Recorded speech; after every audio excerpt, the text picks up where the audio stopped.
Hello, everyone, and welcome.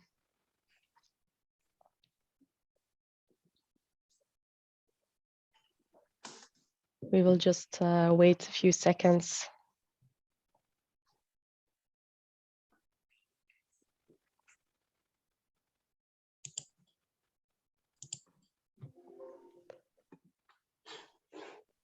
I see everyone is calling in at the moment.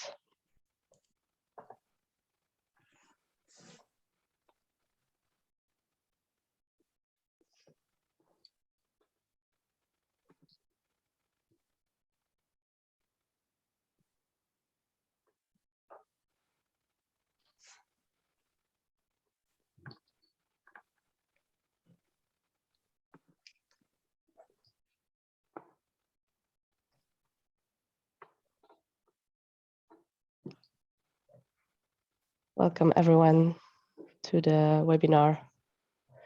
I will just give it a few minutes before we start.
Hello, welcome to the webinar.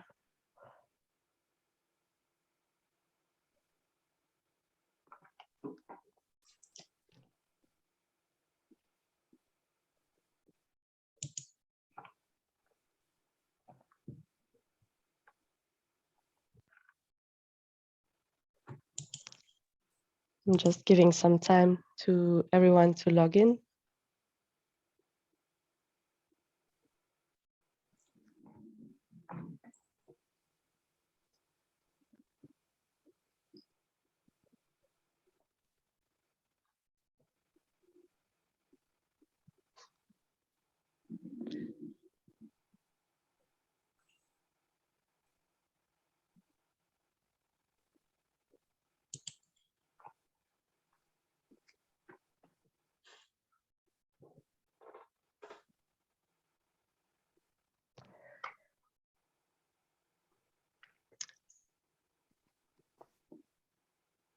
If it's good by you, Dominic, can I start the intro? Yes, please. Yeah, go ahead. Okay. Hello, everyone, and welcome to our webinar. First of all, I would like to ask everyone to turn off your camera and microphone. Today, we will cover the Omada product line from TP-Link, so you can learn more about the Wi-Fi 6 updates. We've also got a free surprise for you at the end of the session, so stay tuned to learn more about it. I'd like to introduce you today to the presenters, Dominic Kleren, who is Channel Manager B2B at TP-Link, and Erik Mulder, who is Pre-Sales Consultant B2B at TP-Link. A recorded version of this webinar will be available. We love to hear from you, so if you have any questions, please do not hesitate to ask them in the Q&A. For those of you who just joining, welcome. And I would now like to give the floor to Dominic. Thank you, Sophie. And yeah, also from my side, a good morning, everyone. And very much welcome to our TP-Link webinar organized together with Tech Data. My name is Dominic Kleren. I'm a channel manager B2B for Belgium and Luxembourg. I actually joined the company last year, back in November. And indeed, it is a pleasure for me to give you an introduction, a short introduction about our company, and talk about our value proposal, I would say. After my introduction, our pre-sales consultant, Eric Mulder, he will give you a technical update about Wi-Fi 6. And at the end, I will announce a promotion. And if you have time left at the end, we will do an interactive Q&A. But as Sophie said, feel free to ask your questions through the chat, and we will answer online and eventually come back to you in a document, in a Q&A document. So yeah, we can get started. We can go to the first slide, please. Yeah, the slide just before, maybe reliably smarter.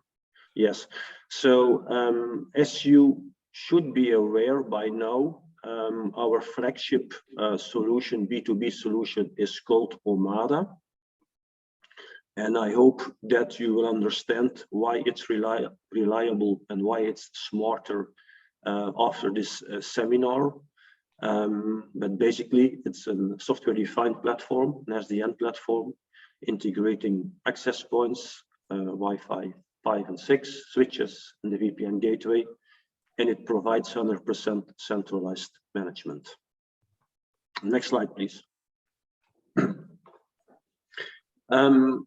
We are also, well, let's say it's important for us that you guys as partners, that you know us, and yeah, you can talk to us in your native language, that you can ask questions, commercially, technical, and our team, that's why we have a sales team, Benelux oriented. You have Abdel, you have Christophe and myself responsible for the Benelux market, and then for the Dutch market we have Michiel, we have Egbert, we have Eric, Mars, and Frank. And the main message is obviously we are here to support you. Next slide, please. TP-Link is known as a network vendor, as a manufacturer, but in fact we are more than that. We are a true factory. We have large production plants. We produce our own components. We produce for ourselves, but we also produce for other companies. We produce for Honeywell, we produce for Google, Google Nest, and many others. What does this mean? This means actually that we have high production volumes, and which leads to economy of scale advantages. We are big customers for our chipset suppliers. We work with Broadcom, Qualcomm, Qorvo, mainly with those three suppliers. And this gives us the ability to control the cost. So we consider that we are a cost leader. Yeah, the next slide, please. This is a picture of a factory plant. As you can see, things are fully automated at TP-Link. We design our products, we build them, we test them, and we do that in our own facilities, in our state-of-the-art manufacturing facilities. Next, please.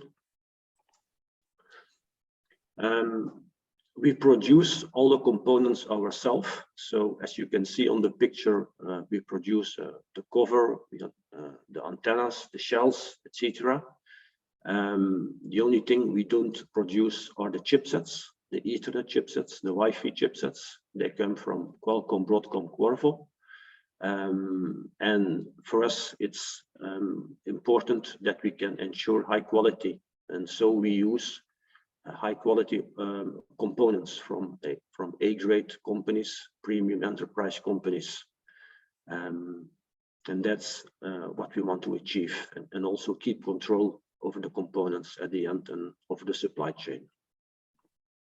Next slide, please. So besides the quality, we also stand for reliability. So we test all our business products. So the Omada product line is tested 100%. So each unit which leaves the factory has been tested. And the result of that is that we have a very low RMA rate. Our failure rate is about 0.1%. which is, compared with market standards, extremely low. And if I talk to my partners, they witness that. So we have seldom a failure, and it's definitely something you can, as a message that you can give to your customers. We want to stand for reliability and quality products. Next slide, please.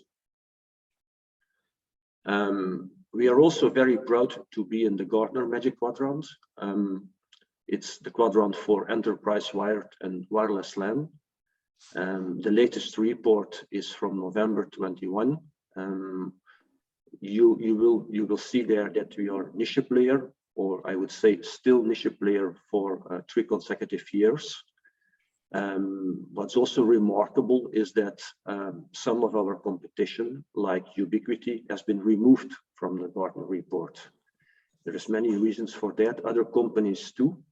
And this shows us as TP-Link that we are on the right track, on the right growth track, that we produce quality products, but also in high volume, and Gartner acknowledges that. So for us, it's an honor to remain in the Magic Quadrant, and we want to keep it that way, I would say. Next slide, please. A little bit about the history. As you can see, we are established about 25 years ago, and over time we have become a worldwide company. We have a global reach, I believe, in about 170 countries worldwide. We started, I would say, probably more in the NIC with NICs and switches, managed and unmanaged switches. We started in the consumer market. We went into wireless LAN. We became the #1 according to IDC and the wireless tracker. For 10 years, we are the #1 Wi-Fi provider in terms of volume, and we are still a volume leader. And slowly we went into the business market, into the B2B market in 2016 with our Wi-Fi product line. And we extended that step by step. And 2 years ago, we launched the SDN, so our centralized management. We are very proud that in 25 history, in fact, we are now who we are. Next slide, please. This is a slide about our USPs, our unique selling points.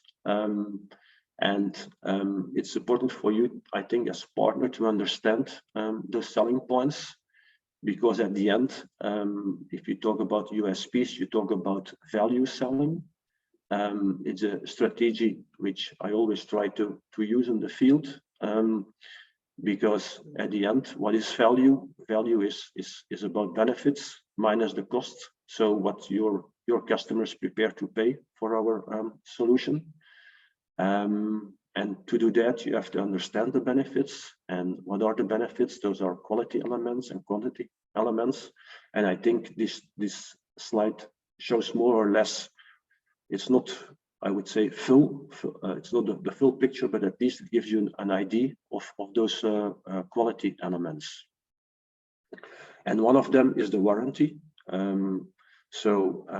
We, because of the quality we produce, we through tech data, the first 3 years, you can request an RMA, and if there is a failure, and the next 7 years the RMA is handled by ourselves. But at the end, we want to make sure that the quality is ensured and that you get a replacement on as soon as possible after you request it. About the support, I already explained to you, we have a local support team. For us, perhaps it's also important that you can talk to someone commercially and technically. We also have, by the way, a post-sales team. So in case you have technical questions after the installations or problems, the address, the email address is mentioned on our B2B website. But you or your customer, you can request after-sales support. We talked about the low cost, that we are a low-cost leader. That fact on itself leads to a low TCO. I've explained to you that, in fact, we are a competitive player, and we want to focus on value. The price aspect is actually automatically included in our proposal. All in, what does this mean? This means that in our price list, you will not find specific pricing for support. Why not? Because we have a concept, an OPEX model, where the product, the licenses, the support, the training, everything is included. We think that we want to keep it simple for the partners and for the customers, and do work it out like that way. The portfolio, Eric will explain you more about the Wi-Fi aspect of our portfolio, but it's clear that we believe that, especially also for the Wi-Fi range, and we have a lot of products, a lot of variety, mounts, ceiling mounts, wall mounts, indoor, outdoor, HD, not HD. So we have a lot of depth in our portfolio, also for the switches, for the Ethernet switches, by the way. And we think that we have a full solution there, which is also standard-based. So standard-based is not so exceptional, I would say, but at least we do it, and we do not want to have a vendor lock-in. About the stock, maybe a last thing. Yeah, we have our warehouse in Holland, in Os, in fact. We are also importer. We have had actually, like many vendors on specific products, also supply chain issues, especially the last couple of months. We are now working this, and we believe that in Q2, like April, May timeframe, most of it will be solved. Like we hope to refill our stock like 80-85% and more, definitely by the end of the quarter. So our take data on ourselves, so we can supply you again at quick and normal levels. So we have good hope there that this will be solved, and the pain is well, we are at the end of that cycle, I would say. Next slide, please. And then finally, I really encourage all the partners to use our portal. I wouldn't say that we have a partner program, it's more a partner portal. You see the link there, it's partner TP-Link-NL. Use the -NL. If not, you will not come in the Benelux portal, on the Benelux portal. But it's important, I think, that you register if you haven't done that. And it's not only to find information like product sheets or case studies or anything, or presentations or roadmaps. It's also about deal registration. So we want you to, if you have a project, I'm definitely there to support you, not only to win it for yourself, but also to stay out, to get the competition out.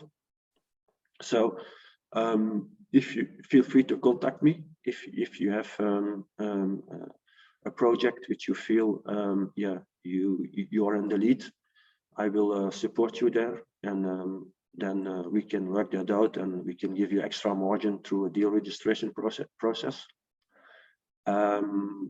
Similarly, we have we support NFR, not for resale. It's also something I actually encourage you. Why is that? Because we give like roughly 50% discount on demo kit for internal use. It's something also I highly recommend, because if you use it, you better understand it and you can show it to your customer. So yeah, it's definitely very advised. So please use that portal as much as possible. Next slide, please. But I think that was the last slide. Yeah, I want to give the word to Eric for the technical part.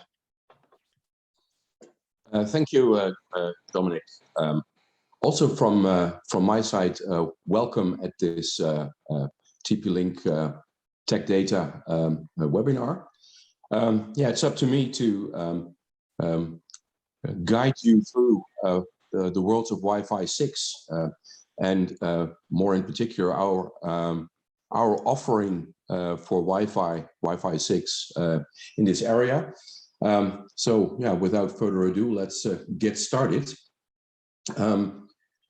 Dominique already explained you that our primary proposition for the B2B market is our solution called Omada, or Omada SDN, as we like to call it internally. SDN stands for Software-Defined Networking, and which means that from a centralized system, a controller, we can manage all types, you regularly see, of devices in local area networks. So the wireless LAN, the wired LAN, the Ethernet switches, as well as the routers that will connect to the internet or will connect to other sites. In addition to these three product categories, we also offering two other product categories, or at least soon we will offer 5 categories. Surveillance is indeed a future product category we will start offering as of late second quarter of this year, whereas the product group to the right, Pharos, is a product line intended for point-to-point or point-to-multipoint outdoor Wi-Fi. So that's Wi-Fi for sure, but it's a product group intended to link sites over the air in an outside setup. These access points can reach high distances. The one that is pictured, the CPE 710, is rated for distances up to 30 kilometers. Yeah, there are, of course, there are requirements. There must be line of sight. There must be no obstruction in the path between the two access points. Sorry, but if you do meet the criterion of line of sight, yeah, you can reach up to 30 kilometers. Furthermore, it's important to understand that the Omada SDN management platform only covers the 3 categories on the left-hand side. So for now, Omada is a controller which controls access points, switches, and routers, and not yet the 2 other categories. Those other 2 categories still have their own remaining other platforms. We have plans to do some integration in the future, but as of now, this is where we stand. Other important thing to know is that in this controller architecture, we have opted for the model on the right-hand side, where all of the components, all of the network components like access points, routers, and switches retain all of their functionality. So the control plane functions as well as the forwarding plane functions. And so the control plane is the intelligence of the network device. All of that is maintained at the local device. So the controller will do initial coordination. It will send configuration files to switches, routers, and access points. And it will take all kinds of information in return, like alarms, like events, errors, and will collect that on behalf of the administrator. But each device, each router, each access point can continue to function as a, more or less as a standalone device. So in the event of a failure of the controller, the network will continue running as normal. It will be very difficult to make changes to the configuration, but at least from the end user's perspective, the network continues operating as it was before the controller failure. This distinguishes us from other solutions that have opted for a more puristic SDN approach, where the controller centralizes all intelligence, and where the switch, router, and access point have been stripped of many of these control plane functionality, and whereas these devices can only operate with a controller. So the controller becomes a single point of failure, but also these devices can never be used without a controller and without the setting of a controller.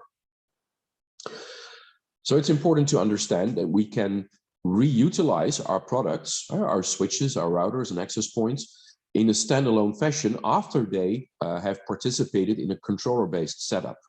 So if you want, after 2 or 3 years, and you want to redeploy a switch on another site without a controller, you can disconnect the switch from a controller, and you can start reusing it in a standalone session.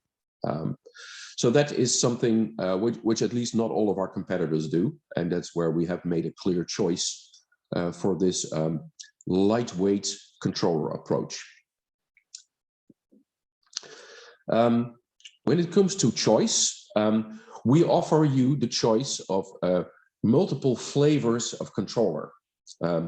Since this is the central piece of the networking solution, it's intended for central management of your entire network. If you like networks on multiple locations, because you can actually manage networks at other locations from a centralized controller. But we do not limit you to any particular flavor of controller. We have 3 flavors. We have a purely software-based controller, where you as a customer have to provide the hardware platform. And we have flavors running on Windows. We have software flavors running on Linux. So it's up to you to come up with the platform. And the platform could be the cloud. You could install the software in Microsoft Azure or in Amazon Web Services, if you like. So all of that is possible, and with the Omada software controller, you have the maximum amount of flexibility. If you're more oriented towards ease of use, we have a hardware controller. Actually, we should say appliance-based, because we supply the Omada controller software as a pre-installed component on this hardware. So if you would purchase one of our 2 hardware controllers, the OC200, for example, the Omada controller software comes pre-installed on the device. And finally, it's still under development. We're trialing this currently in Sweden and a number of other countries in Europe. It's our Omada cloud-based controller, and in that particular case, you do not have to worry about hardware at all, because we will be running the software for you. And we have opted ourselves to host it on Amazon. So actually, the Amazon platform is being used to run the software on. And in this particular case, we don't charge you for the device, but we charge you for the service that we deliver. And a yearly fee per device is being charged. The different controller flavors also address different market segments. The OC200, as you can see, is intended for environments up to 100 devices. So the OC200 is a relatively small computer. Think of it as a Raspberry Pi type of small computer. It just doesn't have the hardware to manage huge networks. So it's rated for up to 100 devices. The bigger OC300 is rated for environments with up to 500 devices. Well, that's still pretty pretty reasonable network, consisting of say 450 access points, 30 switches, and 4 routers. That is yeah, quite a considerable network. So the OC300 is capable of managing very sizable networks. The Omada cloud-based controller, however, yeah, is truly very scalable. And yeah, from a Dutch or Belgian perspective, there are no practical limits. The largest companies here in Belgium or in the Netherlands, yeah, will not face any limitation. Also, the software controller can be scaled to 1,500 devices and even beyond that number, with a number of specific tricks. Then on to the Omada controller interface, because I wanted to show you our newest feature, the newest feature that we have in the software that was introduced last week. That's version 5.1.7. We have a new Wi-Fi simulator. I see it as a planning tool that allows you to do a virtual site survey. What you can do is you take a floor plan of the customer's building, and this can be a bitmap, like a JPEG or a GIF file, and you use that as a background, and you indicate, you color code the walls. That is what we see with the blue, purple, and gray and red lines indicated on the slide. And the red lines indicate concrete walls with reinforcement, so with steel in it. The blue lines represent windows, they represent glass, and the gray lines represent brick walls. In this case, dual brick walls. With this information, the planner can derive the attenuation, the degree to which the signal degrades as it passes through all of these wall types. And we also see these grayish access points, these dots spread around the drawing. And these are the access points that are planned in this particular case. And you can freely move them around in the Wi-Fi planner. And the Wi-Fi planner will calculate the signal strength at each of the locations inside of the building. And you can see the red areas with very good coverage. And you also see green areas with relatively weak coverage. So this is a very useful tool, especially for those who are in the habit of offering Wi-Fi to customers, making quotes. It gives them the ammunition they need to convince customers that a certain number of access point or a certain placement of access points is actually valuable. In order to have a better foundation under their quotations, to make informed, calculated plans for Wi-Fi coverage. For us, this is a big step forward. We didn't have this in the past. So we're very happy with this particular tool. This brings us onto the changes we have seen from going from version 5.1 to version 5.0 to 5.1. And indeed, heat map features prominently in the middle, at the top of the list. But we have a number of other interesting features that were introduced in this new version 5.1. Like the third one. The third one is PPSK, which stands for Private Pre-Shared Key.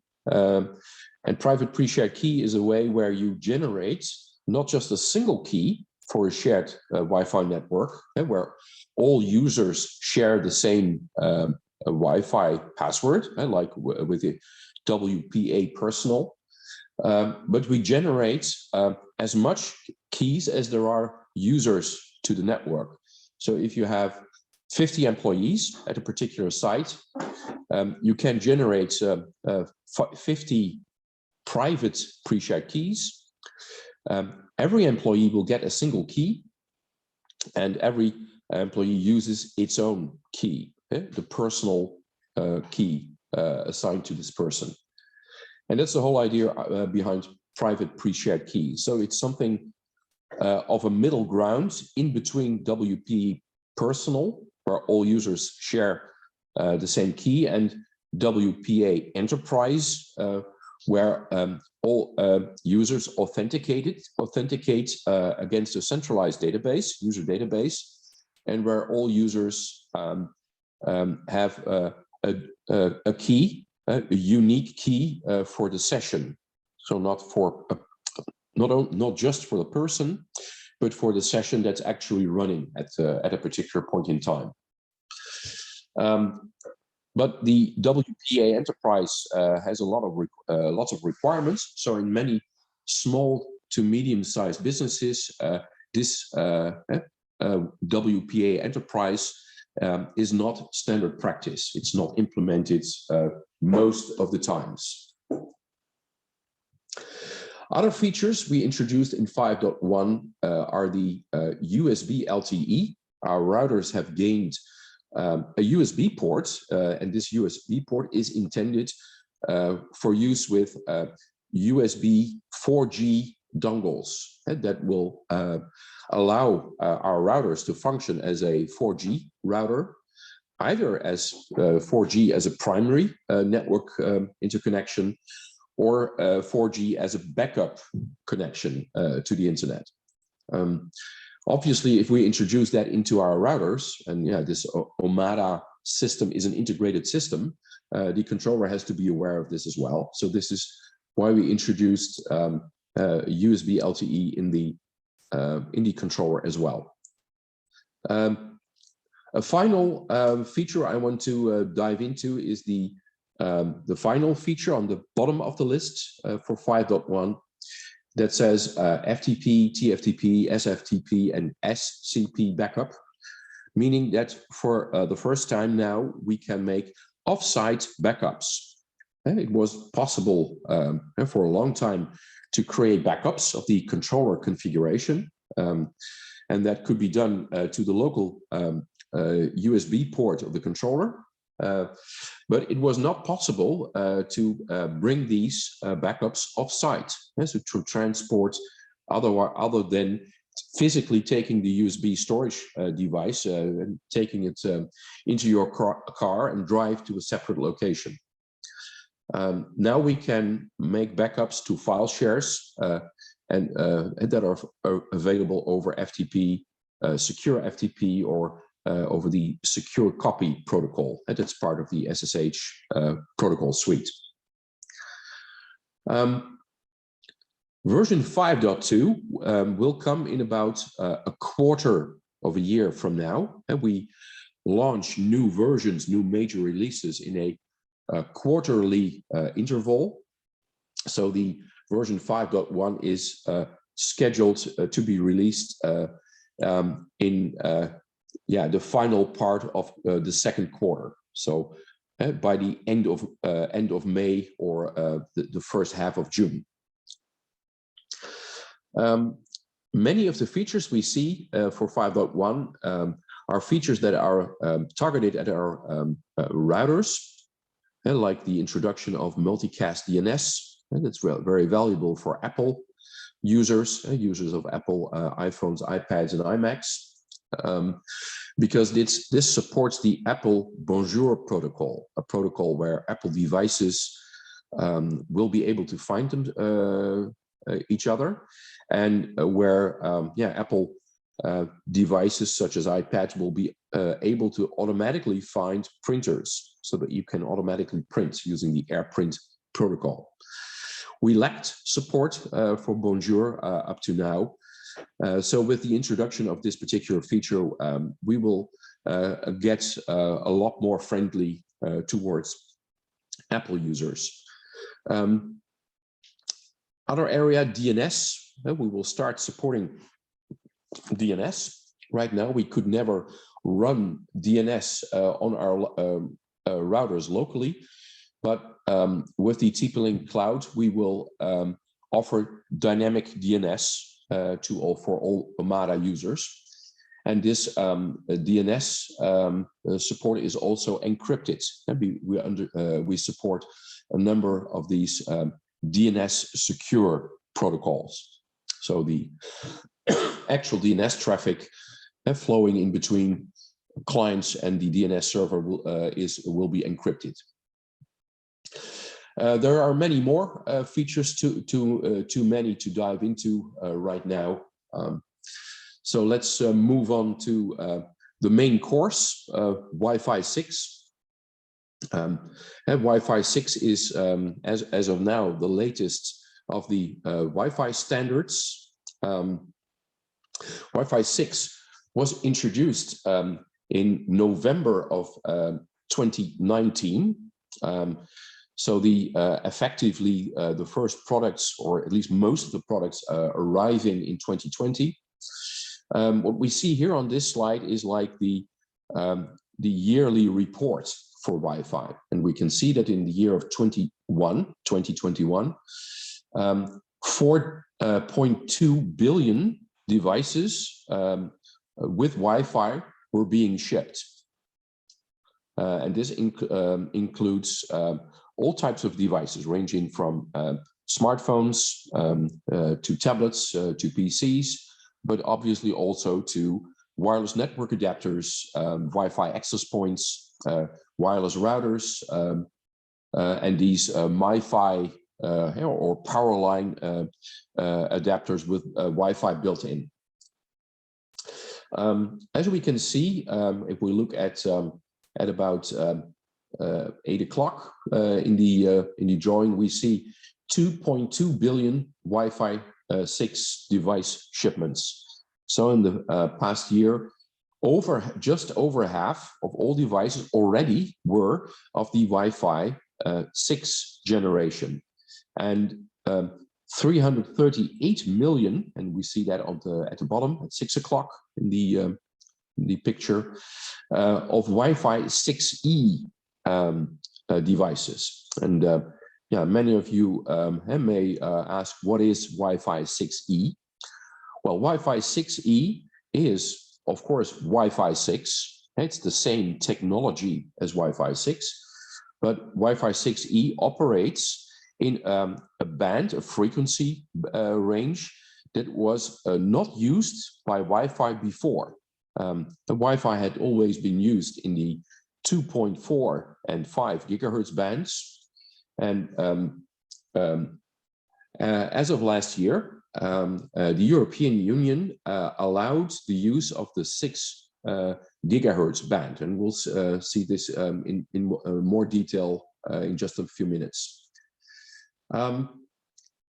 Final statistic, 16.4 billion Wi-Fi enabled devices in use on the entire planet. So yeah, the Wi-Fi industry has become a huge industry, and the total value in this particular industry is about 3.3 trillion, so 3,000 billion US dollars in total value, and that's a big market. Looking at generations, I just explained to you that Wi-Fi 6 was formally announced in 2019, but in 2018, most of the specifications were finalized. And as you can see, the frequency of 6 gigahertz was already added to the standard at that point. But in real life, 6 gigahertz was not yet possible because the regulators, the different authorities in all the countries of the world, did not have freed up this actual frequency. There were users present in the 6 gigahertz band that had to move before Wi-Fi could effectively start using the 6 gigahertz band. And this has now been reached, and we'll see that in a minute. Wi-Fi 6 has a number of major improvements over previous Wi-Fi generations. The generations we currently call Wi-Fi 5, Wi-Fi 4, Wi-Fi 3, whereas in the past we would have mentioned this 802.11 AC or 802.11n.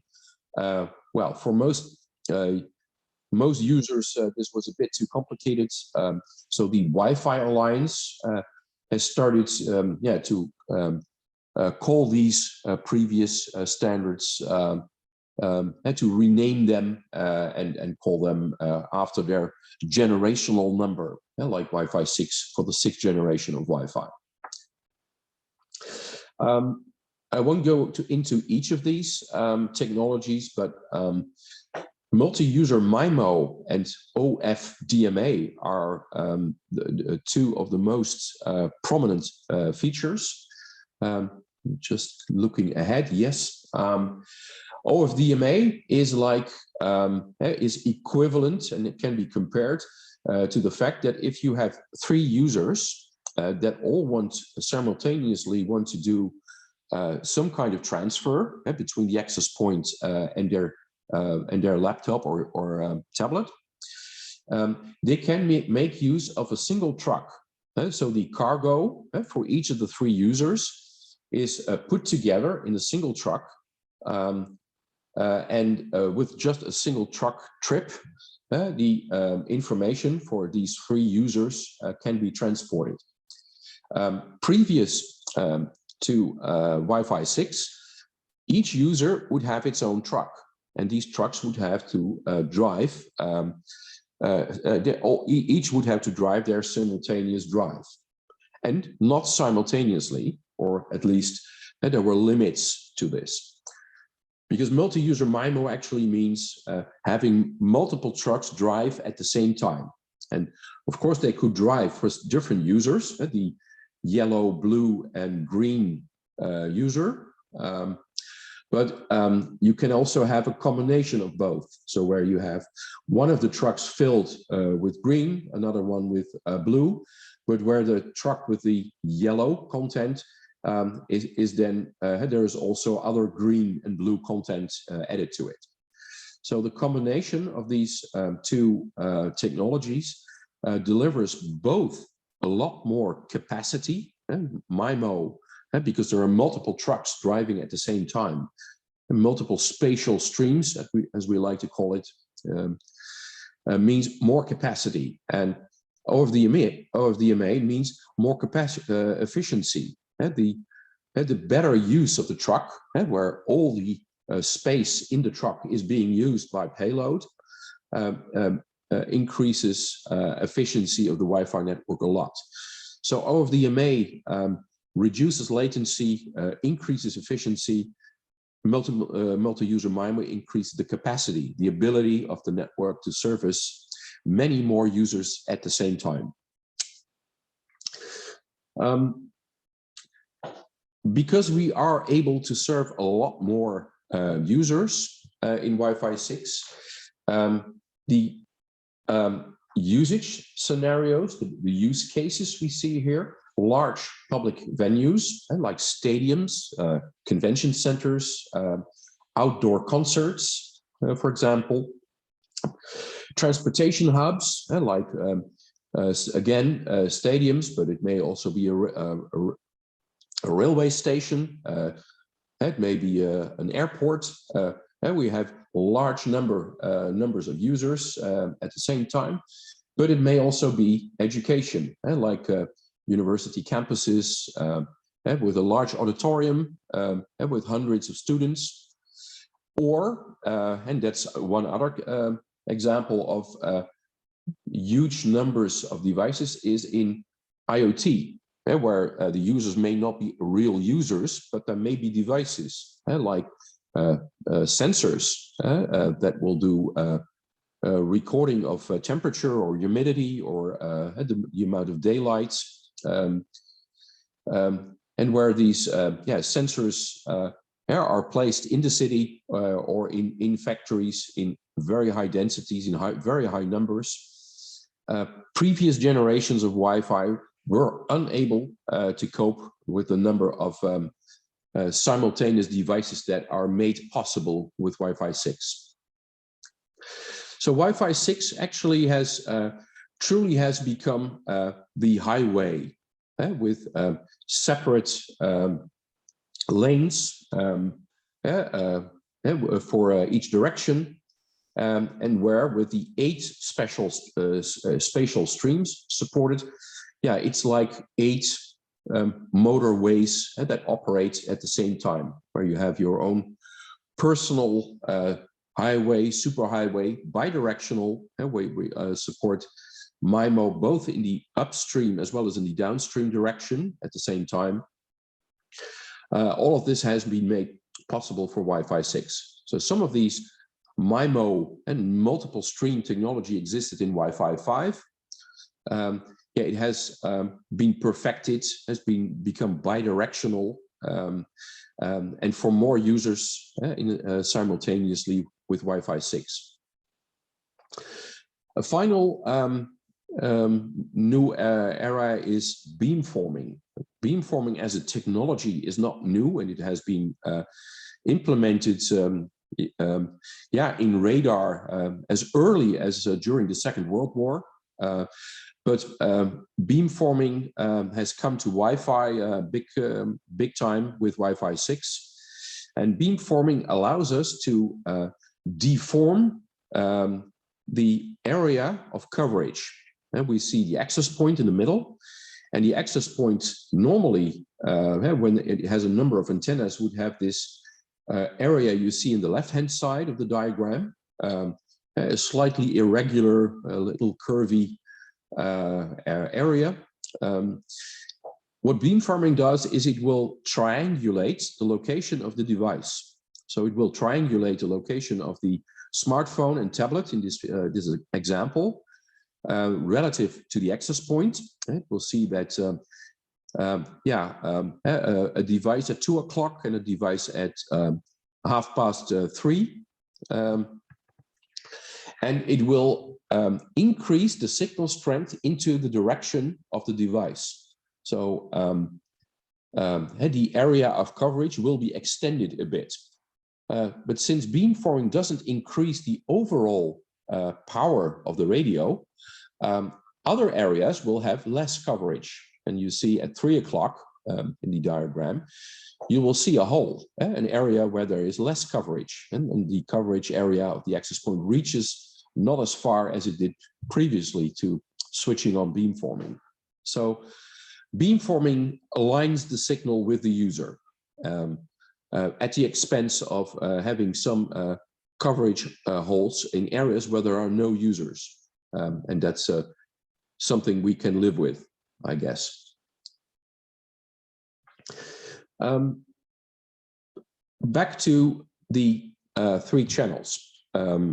We have had the 2.4 gigahertz band in Wi-Fi from the early days of Wi-Fi on, so from 1999 onwards.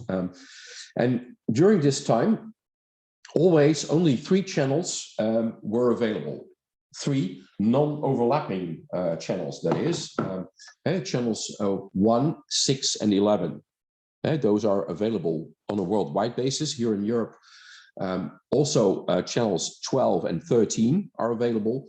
So we can utilize 1, 7, and 13 if we wanted.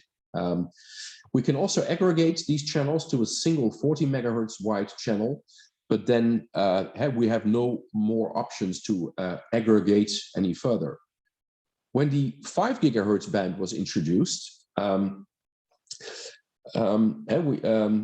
lot more space was made available, and all of the channels you see here on the top hand row at the 20 megahertz row in the diagram was made available. At least that was the planning.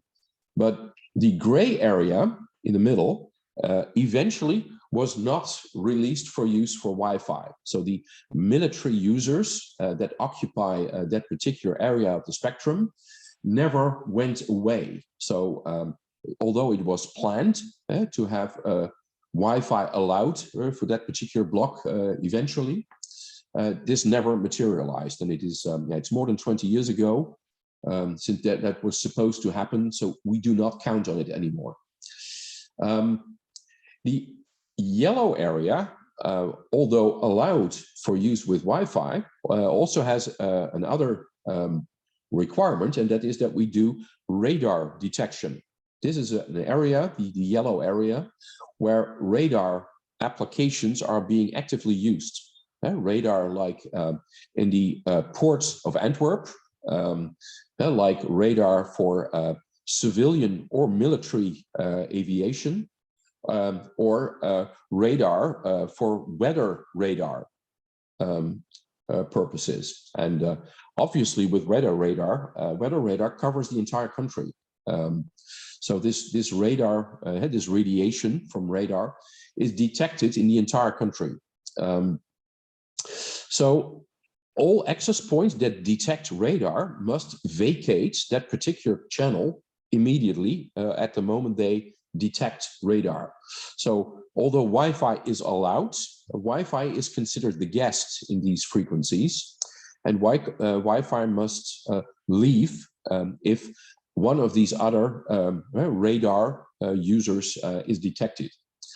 At least some research has been done in the Netherlands on the frequency these radar detections occurs, and in the Netherlands this appears to be between 5 and 6 times per day on average, which means that your access points that are configured to use these channels will have to switch off their radio on average 6 times a day, and then have to look for other channels where there is no radar present, and have to wait for a certain time and to make sure that no radar is really not available in that channel. So you have downtime for prolonged periods of time in these channels.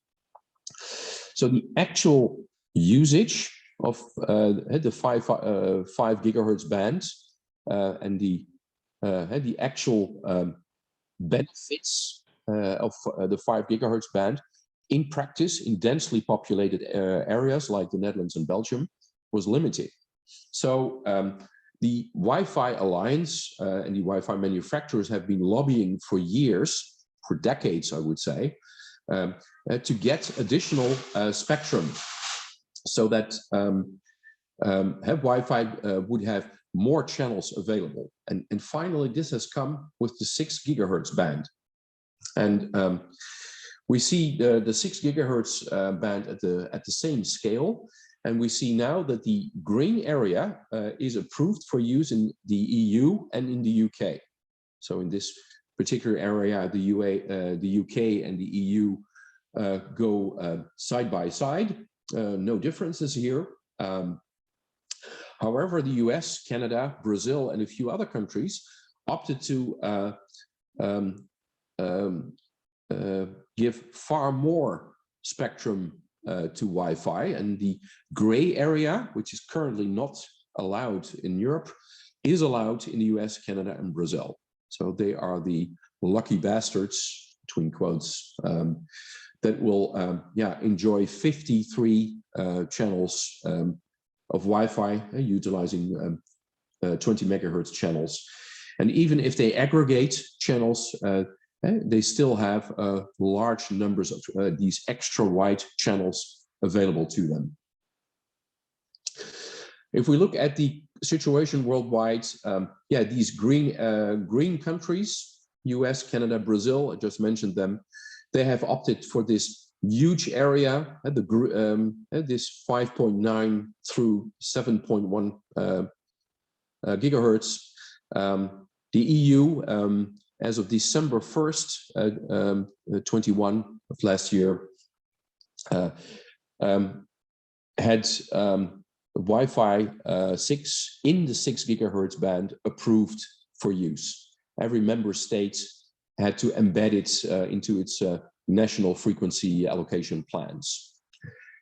Most EU countries have done so, and which opens up the way for 6 gigahertz. One final slide before we'll have a quick look at our access points themselves. The combined efficiencies of OFDMA, this technology where you can have payloads from multiple users traveling in the same truck, dramatically improves latency. Latency is important to time-critical applications. There is the word voice delay above the left-hand diagram.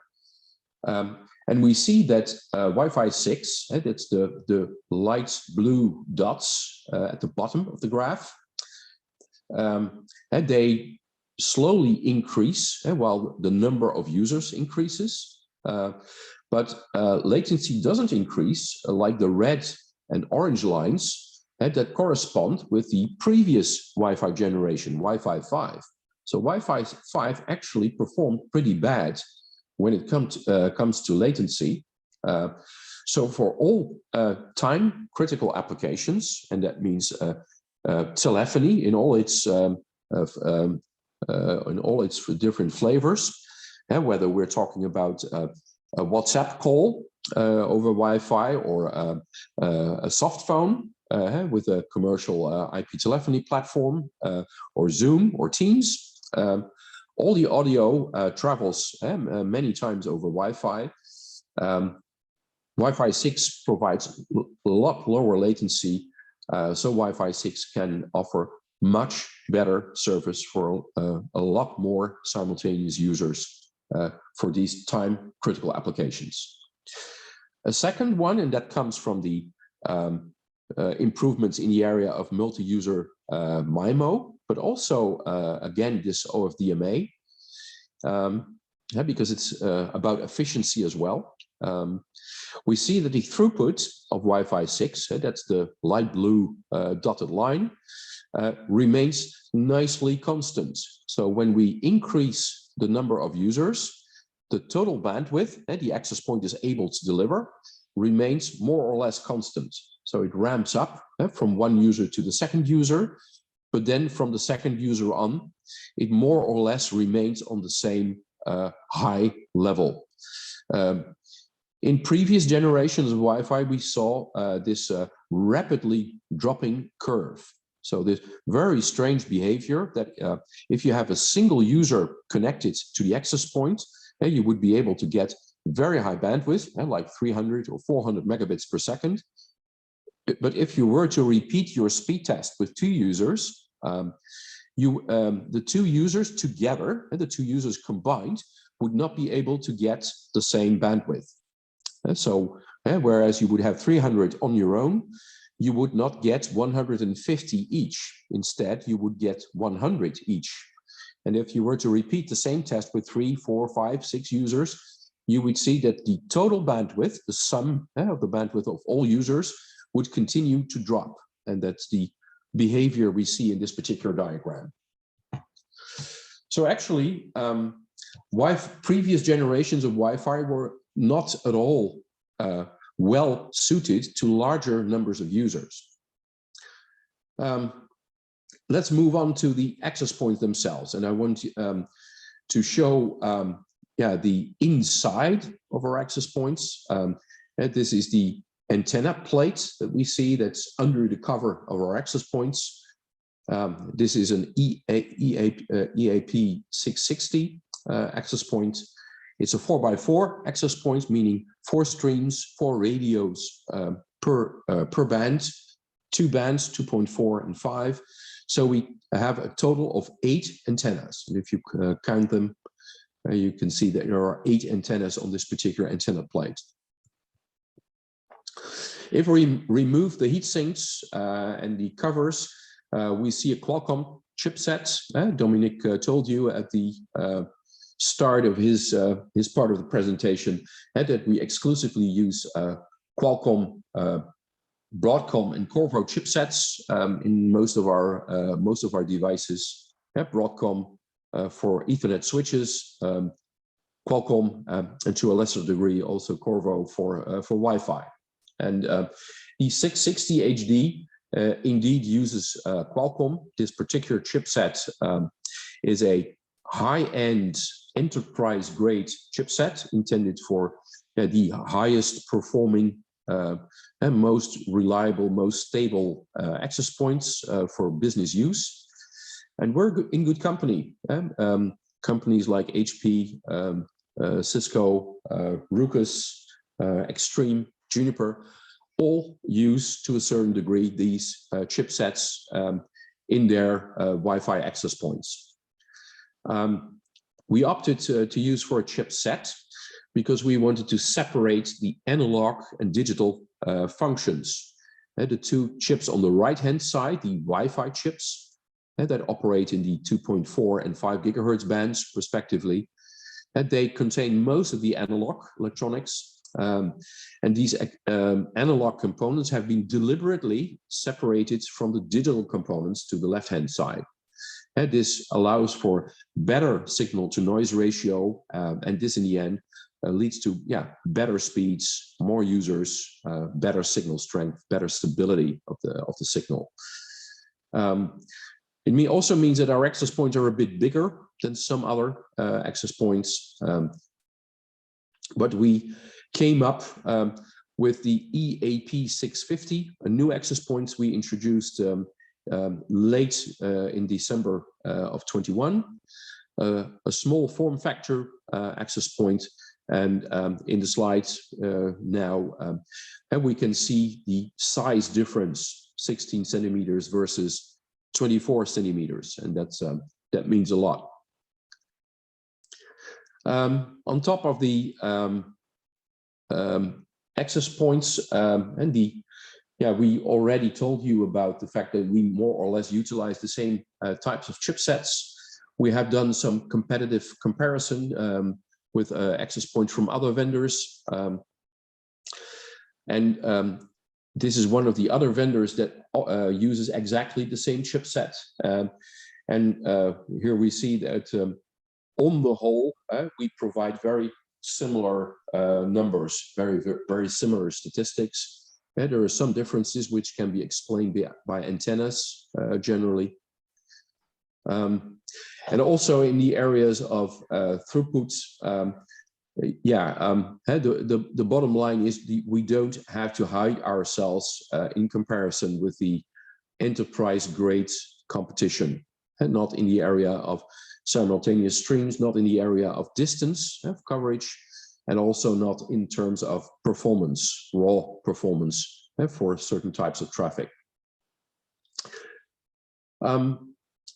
We also have access points for other form factors, not just the ceiling mount we just saw, but we have wall plate access points, the access point that you mount over an existing wall outlet. And this access point was designed to be applied to European type, where the size of the holes in between the screws is according to European standards. Here we see the backside of the access point. We see a single uplink connector where the Ethernet connection comes in. And this particular access point also has a built-in 3-port switch. And if you supply the access point with 30 watts of PoE power, the first port, the port on the left-hand side, can supply 15 watts to a connected device, like an IP phone, for example. Later this year, in April or May, we will get these two new access points, but they share the same philosophy. One port on the back for the uplink, a handful of ports on the bottom side of the access points. And the left one is actually relatively small. It's only 8 by 8 centimeters. So it's the size of a single electrical wall outlet as we have them in Europe. The other one is more rectangular in shape, is a bit higher, but it has the same width as the 650 wall. Finally, when it comes to new products, our access points, we have introduced the EAP 610 Outdoor, which is indeed an outdoor access point intended for outdoor use in environments where there is lots of water, lots of dust, or high or low temperatures. It can operate in a range from -40 degrees to +80 degrees, meaning that this access point could be applied in refrigerators, for example, where a constant temperature of -27 is required. It's fully waterproof, and we have an IP76 rating, and this IP76 rating means that if you immerse the access points underwater in 1 meter of depth for at least half an hour, no measurable humidity is measured inside the enclosure of the access point. So it's a big step forward for us with a full waterproof access point, whereas our previous access points only conform to IP64, meaning that if you were to hang them upside down with the side where the UTP cable entered the enclosure to the top, eventually some water would enter the enclosure and could potentially damage the access point. This brings me to the family overview. Here we see all of our access points, 6 access points in total for ceiling mount scenarios, 3 access points for outdoor usage, and 3 access points for wall mount scenarios, wall plates. The access point depicted on the top left hand, the EAP 690E, is our first Wi-Fi 6 access point in the 6 gigahertz frequency band I talked to you about. And you can see that actually it will contain 4 radios. So a radio in orange in the 6 gigahertz band, offering a total of 4,800 megabits per second of raw speed, about half of that net available. Then it will offer 2 radios in the 5 gigahertz band, both of them together, also offering 4,800 megabits per second in raw speed, half of that about net. And it will have a 2.4 gigahertz radio. So it will have at least 1 radio in each of these bands functioning independently. And here we can make use of the 2.4 gigahertz radio for legacy devices that are only able to talk on the 2.4 gigahertz band, like many IoT devices. We can sustain huge numbers of users simultaneously on the 5 gigahertz band with relatively narrow channel frequencies. And we can offer the maximum of speed allowed by the Wi-Fi 6 standards, where it has no competition from previous generations of Wi-Fi, and when there is no competition from other radar users in the 6 gigahertz band. And this brings me to the end of my my presentation. I will scroll forward to the promotion page and give the word to Dominique. Okay, Eric, thank you very much for your presentation. I think it contained a lot of detailed information, and I hope it was also useful and interesting to the audience. Indeed, I will now conclude with the promotion quickly because we run over time. The promotion is about is first of all valid for new orders for new purchase orders. It is about getting a controller, a hardware controller, the OC200 for free, if you purchase as partner 6 access points, Wi-Fi 5 or Wi-Fi 6 or more. So it's a promotion we have now in place till the end of April. So I would actually say that if you have pending projects, it's the right moment now to execute. And you let us know by going to the portal and then do a deal registration. So you can quickly just say, look, this is the purchase order. This is, and we will get you through tech data, obviously, an OC200 for free. Next slide, please. I think it's the last one. Yes, it's about the NFR.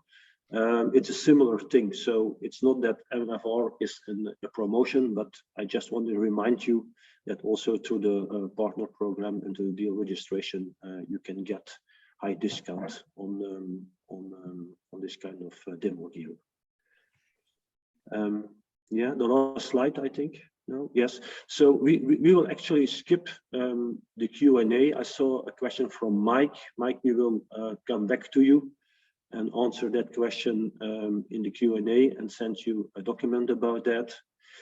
I hope that our webinar was interesting, that you learned something about it. If you have questions left, feel free to ask us to the team. You have our phone numbers now, you have our email addresses. I want to thank also Tech Data for organizing the webinar. And all of you, I wish you still a good day and hope to talk to you soon. Thank you. Bye-bye.